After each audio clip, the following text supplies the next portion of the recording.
recorded a version there at the Six Music Hub of a title which is quite apposite, really, for Glastonbury, I think. If you tolerate this, your children will be next.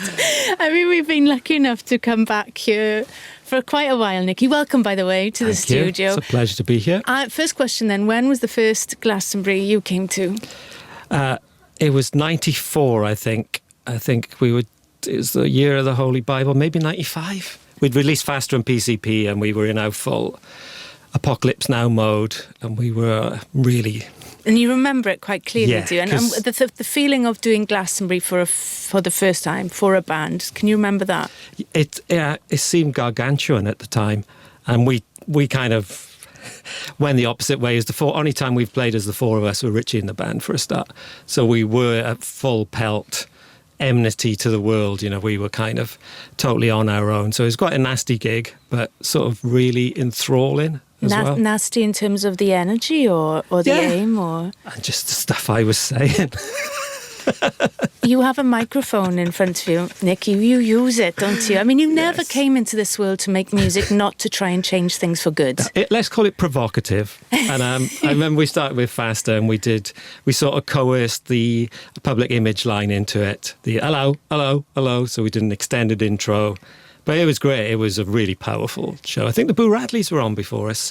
Giant Steps era Boo Radleys, which was really good. Given what you've just said, does that hold special memories to you every time you come back to Glastonbury? Do you think of that first time with the full band? It does. It's like one of the first times we'd ever I think we stayed in Bath in quite a posh hotel.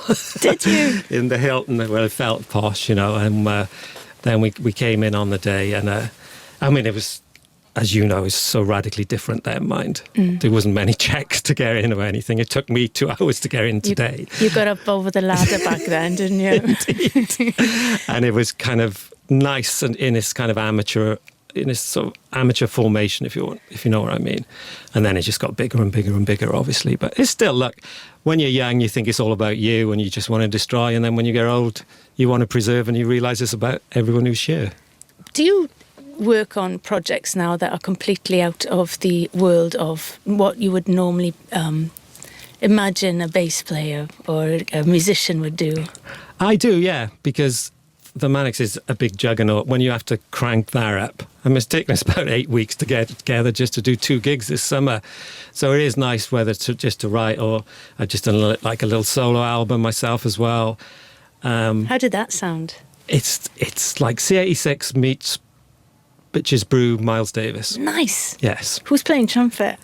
Gavin Fitzjohn, who's a absolutely brilliant trumpet Nicky, I'm player. going to have to check that out. I just layered 12 trumpet takes on top of each other. So it's very dissonant.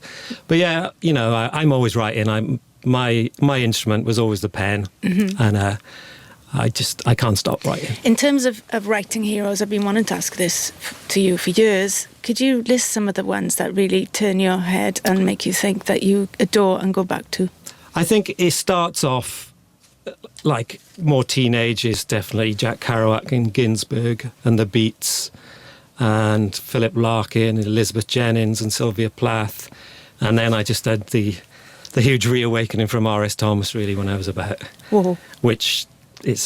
that is the goat of poetry for me. It just doesn't get any better. Nicky, if you're in London, when you're in London, come on the Six Music Show and we can read some poetry if you fancy it. You are very good at reading poetry. Oh, thank you. You are. Listen, it's not an easy thing to do.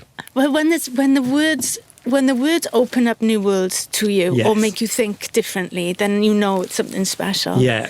What have you got lined up for today's set and how are you feeling about it? Roll on the years and the decades now. We're in 2023. Bring it on. Yeah, I mean, that's our 4th decade.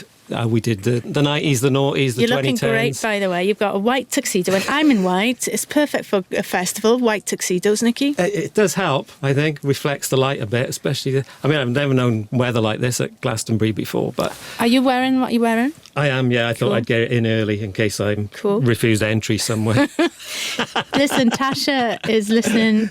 She's just written in TV in Friend's garden last night. Lots of home brewed beer and a hot tub. Look, she's got it sorted.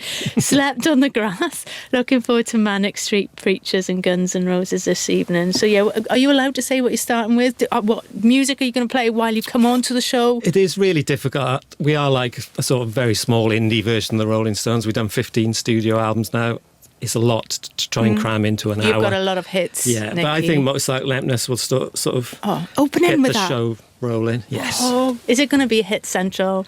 Yeah, but there's a Yes. few couples. There's a bit, like I said, because we think of Richey when we come here. There's 2 or 3 off the Holy Bible. The Anchoress is joining us for a couple of songs. Nice. She's fantastic. Nice. So if you fancy coming up and doing a number with us, you're more than welcome. Don't say what you can't deliver there, Nicky, because I will. I'll be like, it's my turn now.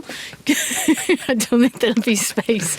Listen, it's always lovely to catch up with You you. too. Everyone else fine in the bands? Yeah, they're all right. They're sweating it out in the Portakabin. If you were like the Rolling Stones, they would be now doing Keep Fit. You'd have started your warm-up routine, doing your warm-up vocals. Is that what they're doing? James does actually finally, after all these years, do a few... Like that. Yeah. If you yawn with intent, that is your vocal warm-ups. Right, Yawning Nicky? with I'm int- right. That's the new album title, Yawning with Intent. What are we going to do next then? Let's play Champion live at... Oh, there we are, some war paint. Hey, are you sticking around? Are you looking forward to seeing anyone? Or are you in and out like a star? I am a huge fan of Lana Del Rey. Are you? But it is past my bedtime, so I am debating whether they hack it home to see the kids. My daughter's just back for university, or just to watch a bit of Lana. We shall see how the night goes. Is she into poetry and music or something completely different, gardening or something? No, she's just finished her degree in history, and she's a brilliant clarinet player as well. So she's like, Well, listen, they ask me about music, I can't tell them anything. well, you promised you'd come on and talk poetry, and maybe we'll play some Miles Davis as well, and Yes. some of your new music. So whenever you're next in London, do that. We'll have I a shall do. proper I'd love chat. to. Brilliant. All right, let's play some war paint, and I'll let you go out in your resplendent outfit. And all hail to Glastonbury. Have a brilliant Indeed. set. Thanks, Cerys. Thanks a lot. Wave, won't you?